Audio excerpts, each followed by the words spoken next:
আপনারা ওয়েট করুন।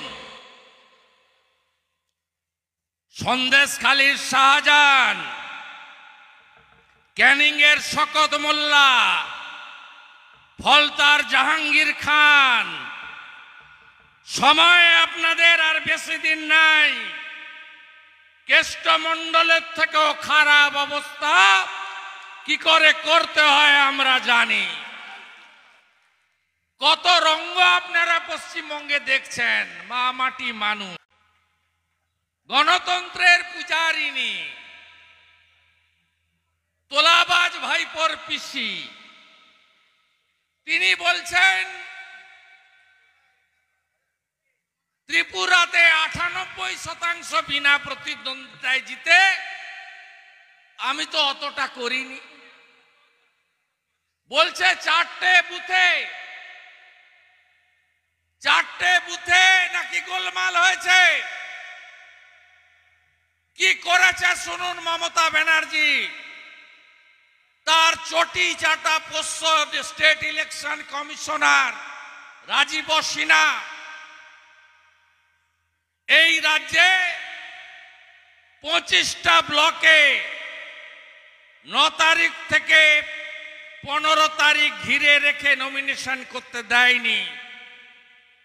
আরো 35টা ব্লকে বিপুল সন্ত্রাস করে সেখানেও নমিনেশন করতে দেওয়া হয়নি। শুধু তাই নয়, আপনি অবাক হয়ে যাবেন,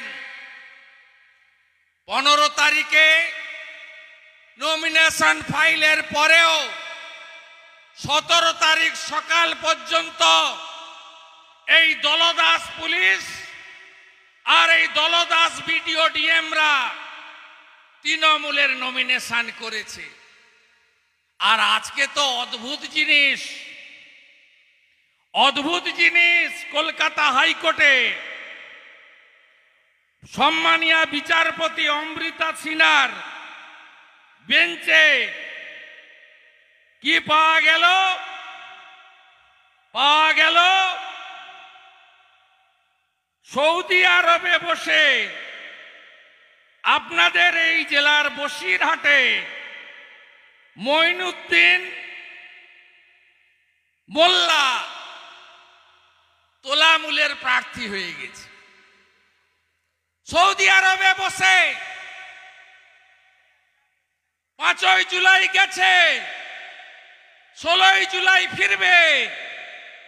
নমিনেশন ফাইল ভাবতে পারেন কে বলে তৃণমূলের রাষ্ট্রীয় দলের তকমা চলে গেছে।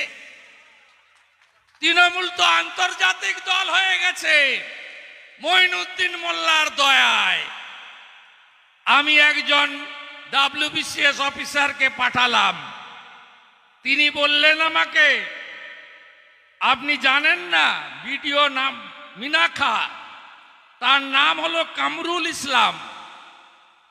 তিনি এই কাণ্ডটা করিয়েছেন শাহজাহানের কথায়। আপনারা ওয়েট করুন। সন্দেশখালীর শাহজাহান, ক্যানিং এর শকত মোল্লা, ফলতার জাহাঙ্গীর খান, সময় আপনাদের আর বেশি দিন নাই। কেষ্টমণ্ডলের থেকেও খারাপ অবস্থা কি করে করতে হয় আমরা জানি।